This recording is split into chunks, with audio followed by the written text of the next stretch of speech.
Oh, sorry, y'all. Look, I was trying to look at my lip. Forgot the thing was even recorded. Great morning, everybody.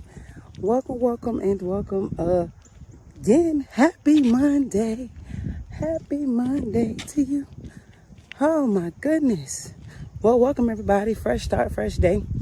And I'm going to let y'all know some upfront announcements as I've been walking this thing out. Y'all know, almost 2 weeks ago, I made a decision that the next 98 days were for me. And y'all, it's been a stretch. It's been a move. Excuse me, it wasn't for me, it was about me. And what I can do to be better. Know that all people around me and those connecting me benefit as I go up. You know, you have to realize that you're a positive influence. You want to be a positive influence on other people. So, matter of fact, let's talk about that, because I really had a thought, but just in saying that, what kind of influence are you? That's our topic today. What kind of influence are you? So just let you know a couple things up front. I'll announce it again at the end. Y'all see we've updated some stuff and made some things around. I'll be changing some other stuff. Y'all see we got some of our shows back in action. I'm so excited. We'll change some time, so we're gonna look at some schedules coming out. Yeah, I just feel so good to get out there. You know, I think about my teacher, Miss Davis. She made a positive impact in my life, and she said, I never get this word when I was completing the exit exam for high school, and it was like loquacious. And to this day, y'all, I didn't tell how long I've been out of high school, but to this day, she still uses that word on me. And I know she's like, yo, every bit of me is what that is. And so it's a word that we talk about all the time. But anyway, we did some things around. So know that these videos are pulled every week. I just want to make sure last week's video was already on YouTube like I want it to be. And so once that's up there, then the the Instagram videos automatically don't stay. So once I go live, they won't be there. So just so y'all know, I'm not saving them. They just go live and then it's over. So if you want to catch the replays, if you want to catch the updates, if you want to hear it again or missed it that morning, whichever show it is, you can always subscribe to our YouTube channel, and that link is below. And then you'll be able to catch all the replays as we put them inside the playlist and everything. So you'll be able to catch that and do all that. What else? Like, comment, and share. So listen, I'm going to tell y'all right now, I'm working on this TikTok. I call it TikTok, y'all, on purpose. So don't be like, it's just TikTok. I know it's TikTok. I call it TikTok on purpose. It's one place y'all can just see me just released and having fun. So the kids and I are helping me work on a video. And so I want y'all to already be following me, so that when y'all see the first video post, I'm like, these people, it's going to be back to back after that, I believe. So they helping me make some videos, because they know I just be trying to have everything perfect. And mom, just do it. So let y'all know that. So all of the places to follow me, always to hang out with me, see all things T. LaCroix. Again, TikTok is my fun place. So y'all not gonna see me over there doing a whole lot of teaching or a whole lot of talking about things that make you think, because I just want to have a little fun. And even on my crew, like, nah, I'm just gonna have fun right now. But definitely follow me there. And then also my son tried to play me, y'all. He tried to play me. He said that, Mama, I'm gonna have more followers. This is what I need y'all to do. I need y'all to make sure y'all subscribe to my YouTube channel, because he tried to play me. And I gotta outbeat him. I gotta have more subscribers than him. I have to have more video views than him. Cause he just, I don't know why these young people think, you know what I'm saying? Like, oh, you too old. Like, he be trying to play me. But it's okay, because I know y'all got my back and y'all gonna help me. So the link to the YouTube is below. Subscribe to the channel, because I have to show this young whippersnapper, don't hate on me, okay? Anyway, you gotta have fun with your kids, man. He getting older. He's an adult now. He's still my child. He's still my baby, my first baby. Me and him been through a lot, but I'm just like, bro, don't play me. You tried it? No. Anyway. Oh, man, I love October, y'all. October is a great month. I call it my birthday month for real, because all my babies literally are born in October. And one missed it by a day. She was born September 30th, but I just push her on over sometimes. But we share the same birth month. Anyway, this is what I want to talk about. How are you impacting people? Are you impacting people positively or negatively? And I think about that every single day, because, you may think you're not making impact, but you make an impact The question is, what kind of impact are you making? And so I decided, all right, I looked at some things I had going on. I looked at some things in my life. I looked at some things that I knew wanted to shift for myself, because I wanted to show up as a better version of me. And so in doing that, I understood that it's going to take another sacrifice. It's going to take a level of stretch that I may not have been ready for. All right. And here's when you know that you really stretch, is that in adversity. Okay. And I'm going to tell you some, going to what kind of impact you're making. Because what people do, you know, y'all don't get mad when I say this. I call it a bipolar syndrome, right? It's called bipolar syndrome. And I know some things I'm giving. I know this from people who I've been around, and I know how they act. And here's the thing that happens. Everything could be going great. So you saying all kind of positive stuff, and you excited. And then one thing happens, and you on Facebook like, yeah, look at me, y'all. I'm so grateful I got a new job. God is so good. God is so great. Yes. Come on, Jesus. Like, you doing all of that, right? And then somebody say something to you. You don't like what they said. Or you get fired. Or, you got cussed out. Whatever happens.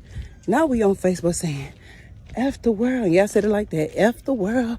Y'all ain't spit. I know me. I got me. I don't even like it. What? And I'm going to tell you what's happening. People think you bipolar. People think something wrong with you. Like, for real. Like, straight up. 1 minute you sad, next minute you happy. Like, that's a symptom of bipolarism. Like, it's just, I'm telling you, right? Because you don't have a sense of self-control. And so what I find is that you're impacting people two ways, right? You're impacting people. Like, people think it's okay to, you should live out loud. You have feelings, you have emotions. Things happen. Like, life is happening every day. And I'm going to give you a little tip. Number one, adversity defines who you really are. Straight up. You don't know where you need to work, how hard you need to work, or how quick you need to work till you hit adversity. Till something happens to you, till something happens in your life, till something affects your swing, till something occurs, till something you be like, oh my gosh, like I got hit. Like, I'm being very transparent, y'all. This year, sis, bruh, like, and I was thinking to myself, I was being very honest with the Lord. I said, Lord, let me ask you something. Like, I thought of it as a hurricane, and I've seen this one oak tree out in my yard when I was growing up. That tree is still there to this day. And now I think about how long that oak tree probably been there, and how many hurricanes that oak tree done been through. And that oak tree done lost branches, and that oak tree done lost limbs. But that oak trunk's still there, bro. It's still there. It has not moved in all the years that I know it has been there. And I realized in that moment that the storm didn't come, for it to break the tree. It came that the tree could see where I need to be strong at, what branch needed more water, and what place needed more strength for the birds to rest on, and where the ants need to go in, who need to climb up, and how the squirrels need to find acorns, all the great things. And that's probably ain't what you find in oak trees, but I'm just trying to get you an example. That the beauty of the storm was that it was to show the tree what was dead. It was to show the tree what was still alive. It's to show the tree it's still doing, right? You still got it going on, tree. You still got it going on. And so I'm telling you that, number one, adversity shows you. This whole pandemic conversation, and it showed you, like, it revealed you to you. It wasn't about revealing it to nobody else but you, where I needed to work. May have thought that I was healed, or may have thought that I was filled, where I may have thought that this was this. No, adversity comes to make you stronger. Doesn't come to defeat you. Doesn't come to settle you down. Comes to make you stronger. And people want to see. It ain't a fake thing about you. Like I don't think I'm faking anyway. I just, some things I'll be honest about, and I'll say it out loud. And some things I'll be honest about, and I say to myself, because it's just some things don't need to be shared. Some things don't need to be talked about. Some things, because I'm going to tell you, here's the thing. There are some things that I've encountered this year that I can't really talk about until I'm on the other side. Some of y'all be talking about stuff while y'all in the storm, child. Water just drowning. Let's talk about hurricanes, because I live in the area where this hurricane season don't enter November 1st, 30th, something like that. So what happens is, what we do is we talking about it while we going through it, and people say, well, they ain't gonna make it. Well, they defeated.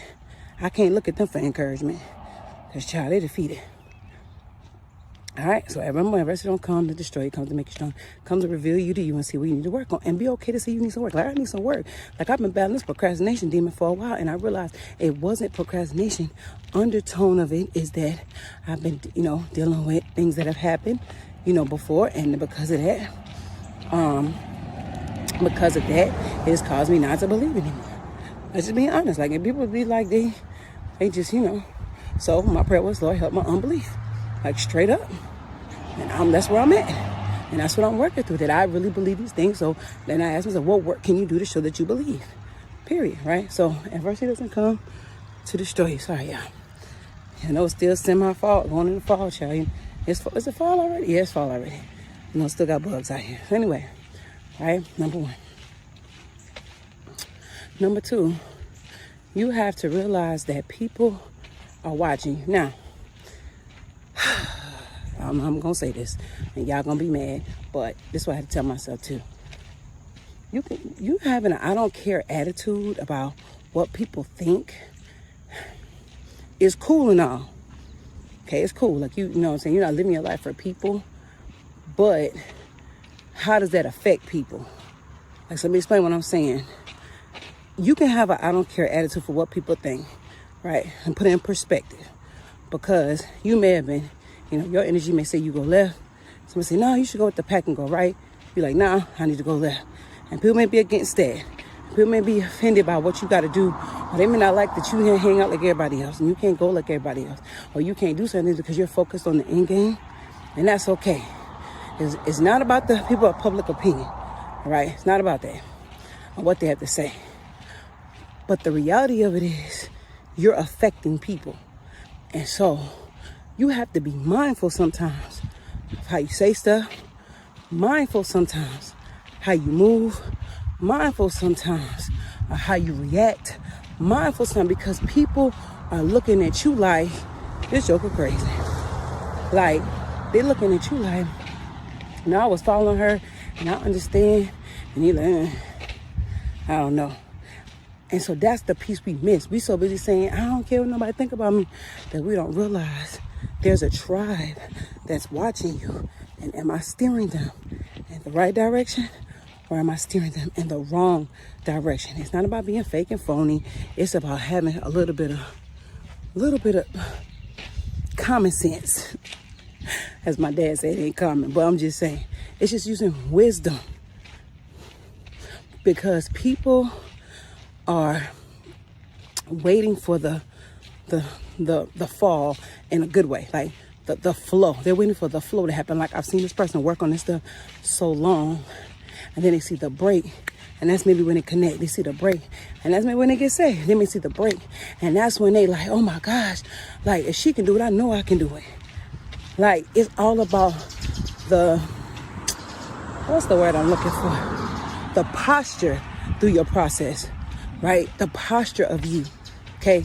You ain't out here doing reckless stuff and then feeling like it's okay, and then turn around and saying something crazy, and you're like, okay, all right, I'm confused as to who you are right now, right? And we all have moments. That's another thing too. Let me put that up in there. Stop judging people based on a moment. Like, everybody had moments.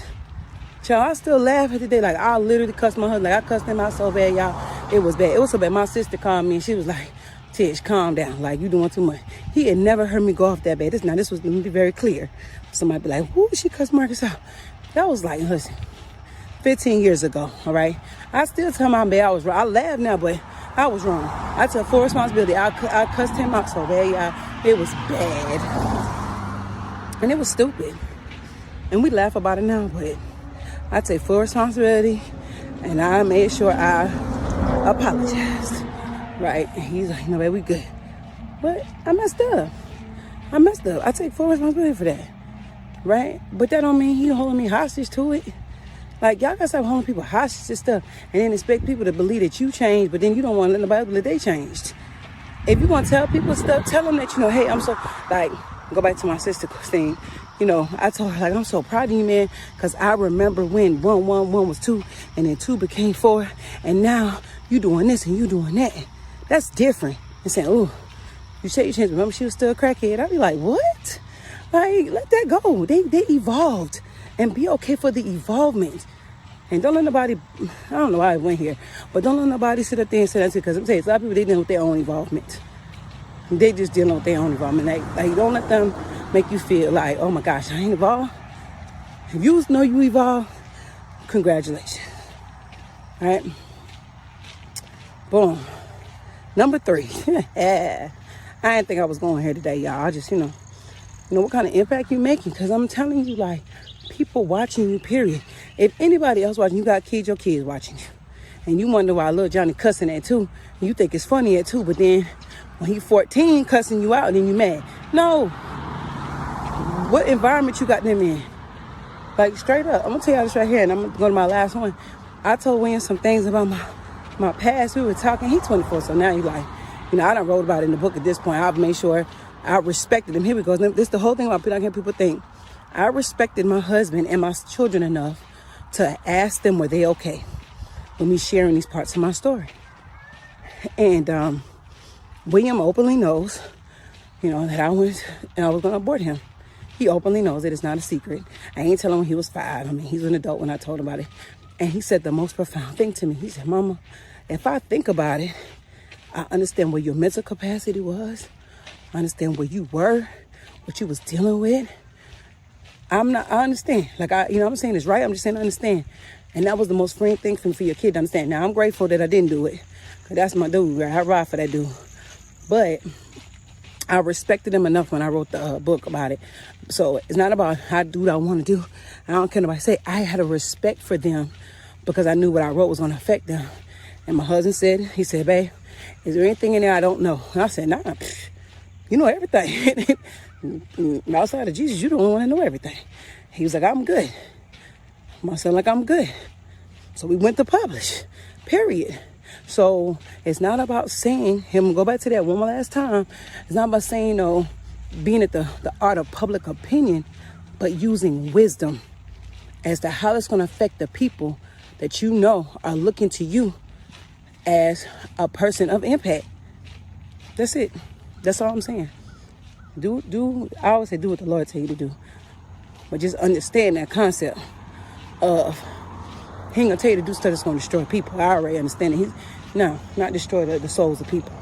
So that'll be that right there. Last thing, because I know people be like, I don't want to do. Yeah, you do what you want to do. We are free moral agents, do whatever we want to do.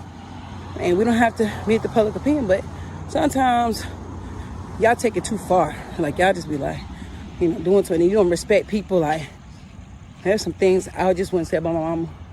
I don't want to embarrass her like that. I just wouldn't do it. There's some things I didn't write about my dad.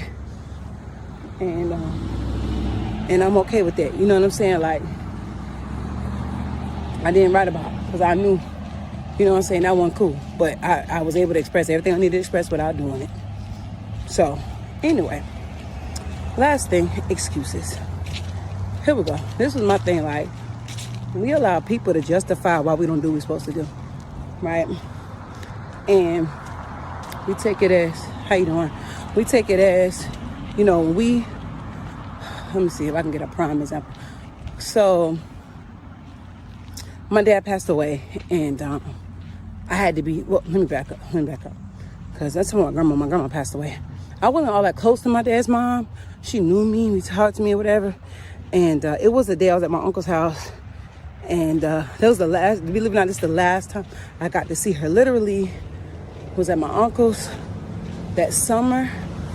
I want to say either that same fall or the next fall, she passed away. So it was like it was meant. I knew that was the defining moment of me and her relationship. And so she was telling me about, how to make caramel cake. And I don't know what it is. Like, my grandma, like, I feel like that's their love language, right? So when she was going to make caramel cake and how I need to get better, make my sauce for make the banana pudding, the pudding part. And, she was telling me all this stuff. And so in the moment of spending time with her, she broke down some things. It's almost, let me tell y'all something. This little nugget right here as I go into this excuse part. Y'all need to understand people before y'all sit there and stand in judgment of people. Like, I'm more and more every day I talk to people, I be like, wow. Because, especially for somebody who didn't grow with her biological dad, but I had my granddad, and he really, instilled so much in me, But I had a greater compassion for my dad after I spoke to my grandma. Like, I really did, because I understood where it came from. I understood why he was the way he was. Like, I understood it better. And I didn't have I was hurt. Don't get me wrong. Like, every little girl hurt. Her dad went around. But, y'all, honestly, I felt bad for him. After I taught my grandma, like, I really understood it now, where it came from and what he encountered and why he left and why he was doing his own thing and why some of his characteristics I have. Like, I'll hermit real quick. Like, I don't want to be bothered. Like, I just, and I get it. Like, I understand myself better. So some of y'all need to really understand and have a heart of compassion for people. And then you be like, oh, okay, I get it now. Now, I ain't saying it's right. I ain't saying it's right in no means. But you just have a sense of heart of compassion for people. But anyway, so that's to my grandma. Okay? My grandma passes away. I was actually in Cincinnati when my grandmother passes away. I was away on business. And I was on a live with my husband. I'll never forget. And then I see a message come through on Facebook about my grandma passing away. And so I was like, maybe I'm reading this wrong. And I'm in the middle of a live. So you have to sometimes, like, y'all, I don't get thrown off. I don't stop. I'll be like, I kept flowing through my live and I got off. And my dad calls me. And he's like, yeah, I said, Dad. No, actually, I called him. I said, Dad, like, grandma passed away? He was like, yeah. He said, wait a minute. How you know already? I was going to call you. I said, well, Dad, I was on my live, on my way on business. Like, I know he knew I was away on business. So he was like, okay, cool. I'm getting to this point, y'all. So I go through all of that. My dad is the oldest kid. I'm the oldest kid. So after my brother passed away, I'm the oldest kid. I'm the oldest girl. So let me tell y'all. So my dad's like, I can hear his tone. He needs me. Now, understand, again, I go back to growing up. Me and my dad weren't close at that. But as I became an adult and I got real serious about my walk, me and my dad became close. Here I go. So I'm on travel, y'all. Like, and I'm nonstop travel to the end of the year. So I had to pivot travel to get to Miami, right? To where Homestead is where my family's from. Get down there. My dad here was going, I wasn't going to go the funeral until that Saturday, but my dad's talking to me. I said, Dad, okay, I'm on my way. So I had to pivot my travel. I had to go fly here, fly there, take care of business there, have my son take care of business somewhere else so I could get to Miami and be with my dad. While I'm down there with my dad, I am still on calls. I am still dealing with business. I am still moving. I am still shaking. I still things I got to take care of. Like, let me tell y'all something. Like, that was hard for me. Like, that was a lot going on. My dad that's his mama. Like, that was a lot on him. You know what I'm saying? A lot that had to be done. And all of that. But I had to understand that I couldn't tell people, oh, y'all, listen, by the way, my grandma passed. And people would have been like, oh, sis, it's fine. It's okay. And it is. Take your minute, take your moment. But that cannot consume your life. Like, you cannot be like things that happen to you, make an excuse for why you can't do what you need to do. When people are like, I got kids too. I got responsibility too. Like, how bad do you want it? How hungry are you to reach these goals? Like, I had to wake my own self up. I can't look at nobody else for information or motivation. I had to get myself together. Like, sis, my mom's passed away. I don't think I told my sister, I said, I didn't even grieve for real. I don't think I really sat down and really had a grieving moment. I ain't had time. And I know people say, that ain't, when it happens, it's going to happen. I already know because I've been through a class that taught you about loss and bereavement. But, my dad passed. I was still on calls. I still had, y'all, the sprinkler right here. That's what I'm like, what? I still had, are you coming back? This mean the sprinkler having a dance. I still had meetings to attend to. And people like, Tish, why are you on here? Just make sure y'all good. Y'all got it. I'm done. I'm out. Like, and it's not to say that I don't have a heart of compassion, but I need y'all to understand that if you continue to allow yourself to make excuses, and those times I'm dealing with death and, my husband had surgery, had to deal with that. I had family members who were sick, had to deal with that. I had stuff with him, people had cars, I had to take my laptop, work on the road. You know what I'm saying? I was dealing down with my daughter, trying to figure out what was going on with her. You know what I'm saying? Like, my son took on something kept going on. Like, it's been a lot in 2021, y'all, like, for real. But at the end of the day, I still have goals. I still have dreams. And most important, I still have an assignment. Every day ain't going to be a 1,000% productive day. Let me be honest with y'all. Every day ain't going to be that. But you cannot allow yourself to excuse the fact that there's something on the inside of you. You can't allow yourself to excuse the fact that there's impact you have to make. You can't allow yourself to excuse the fact that you have people who are waiting on you to show up for you. Now, ain't nobody showing up for everybody else. Did you show up for you today? Did you get up? Did you go walk? Did you get up? Did you go work out? Did you get up and do what you need to do? Did you get up and say, you know what? Can't do everything, but I'm going to take this apple one bite at a time. I'm going to make sure today I'm going to work on this. And that's it. And if I get that done, I'm going to celebrate that. Today, I ain't going to eat bread. Today, I'm only drink water. Whatever that is. Whatever that is. So, I don't know why we went here today, because this was not what I planned to talk about. But it is what it is, right? Adversity comes, okay, to make us stronger. It's not about what other people think, but it's about who I know I need to impact. So I got to stay consistent. Number 3, I can't make no excuses, because excuses are crutches for the uncommitted. Excuses hold us back from the goal and from the destiny. And at the end of the day, I have a purpose-driven life. With that being said, I'll see y'all tomorrow for my 2 cents and tea at noon. I think it'll be at noon. We'll see. We shall see. I know we're on Eastern Standard Time. Look, it wants to rain today, but it don't matter. It's still a beautiful day. Again, don't forget that our videos only last on Facebook for the week, so pretty much by the end of the week we'll pull them, but you can always go watch the replays. You can always go watch the replays. You can always go watch I'll see the replays over on YouTube. Make sure y'all subscribe. Yeah, know I'm competing against my child who got his own YouTube channel, so y'all see I'll be trying to tell him I'm still a mama, right? But make sure you follow me. I'm posting some new stuff. I'm just getting back being consistent on my social media, going back to what I know to do. And let's go up together. Let's grow together. Let y'all see my growth, right? As y'all go on me on the journey. I love y'all so much. Remember to do life on purpose, with purpose, and for purpose. I see y'all next week for Health and Wealth Motive tomorrow.